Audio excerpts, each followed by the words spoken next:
My name is Glynn Perry. I was born in Atlanta, Georgia on November 17th, 1959.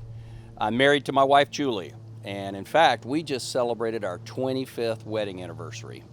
And we've got twin daughters, Jillian, who is currently attending the University of South Carolina, and Marissa, who's at the University of Georgia. So I was very young when I got started in swimming, probably 5 or 6, somewhere in that neighborhood. And you got to remember, there wasn't a lot of TV shows around back then. There definitely weren't video games. So swimming was just something that gave you some structure around the activities outside of school. And several of us were pretty good at it when we were kids, and we just stuck with it over time. Well, as far as how I ended up at Florida, there were several guys that I kind of grew up with swimming. And all of us were good enough so that we were being recruited by various colleges. And we ended up going on the same recruiting trip to the University of Florida. And let's just say that we had a good time. So as a result, we decided as a group to go to Florida. And that group included David Larson, Kyle Miller, and David Zabero. And it really did lay the foundation, a very strong foundation for all of us for the rest of our college swimming careers. My dad was very involved in swimming. He was always extremely supportive of my swimming career. In fact, I don't think he missed a single meet in my entire career. But what was interesting was after I retired from swimming, that's when my dad really got into the sport. I mean, this was a guy that would go to every single SEC championships, every single NCAA championships, and he would get there 3 or 4 days before the meet even started so he could watch practice.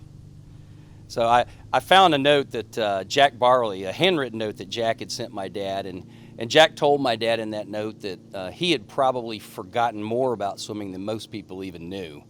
And I got to tell you, I think Jack was probably right.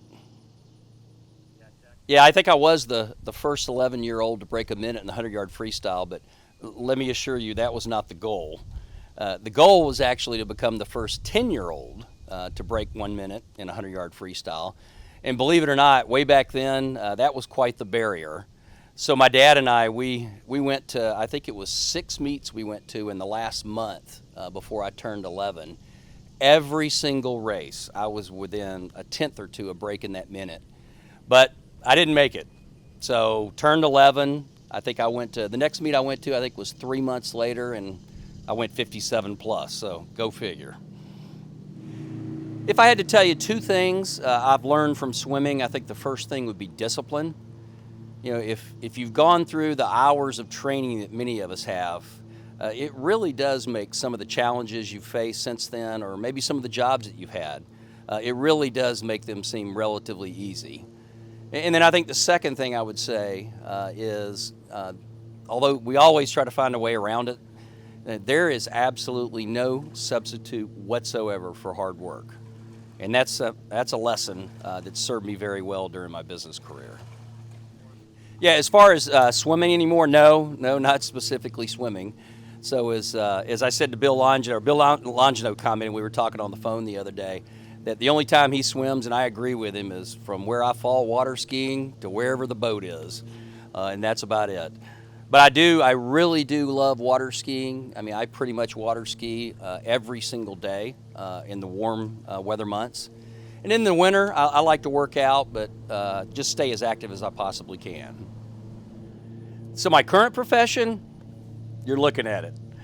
But I was in medical laboratory diagnostics almost all of my professional career, and I was able to work my way up until I was managing either U.S. commercial organizations and then worldwide commercial organizations.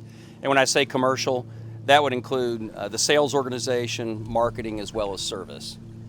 And I've been fortunate enough to where a little over a year ago I made the decision to retire, and I am enjoying it very, very much. Yeah, regarding the 200 fly in '79, that was obviously special because that was my first and only individual national championship. But it was also special, a lot of people don't realize, I qualified dead last for the finals, 8 out of 8. Matter of fact, I swam the finals that night in lane 8. We used to call it outside smoke. So That was special. It was also very special that Craig Beardsley, who was my teammate at the time, he got second, so we went 1-2. And Craig went on to become what I would consider to be the third greatest 200 flyer in history behind Phelps and Spitz. And then lastly, in that exact same meet, Steve Lundquist won both the 100 and 200 breast, and David Larson won the 200 freestyle. So all in all, the boys from Georgia, they had a pretty good showing.